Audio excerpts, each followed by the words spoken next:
The questioning goes on for weeks. Some sessions last for hours.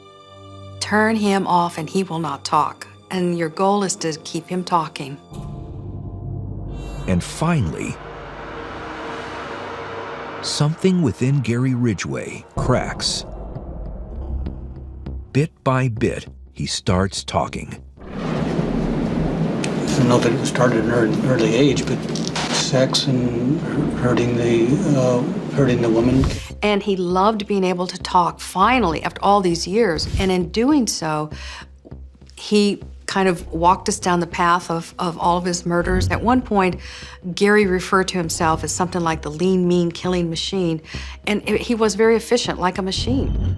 Explain that process to me. Let's say she's always in the car, driving down the road. So I whipped out my ID, and with my ID would be I'd put my finger over my driver's license to hide my name. Mm-hmm. But on the opposite side was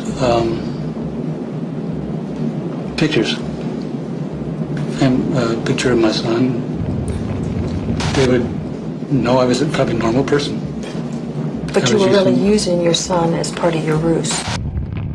The girls would think Ridgway was a kind family man. They had no idea they were setting off with a serial killer. And he would drive up to them, and sometimes he'd even have his son's toys in the front seat, and that would be a very effective ruse to convince these women that, hey, I can't be that serial killer. I've got my little boy's toys in the car.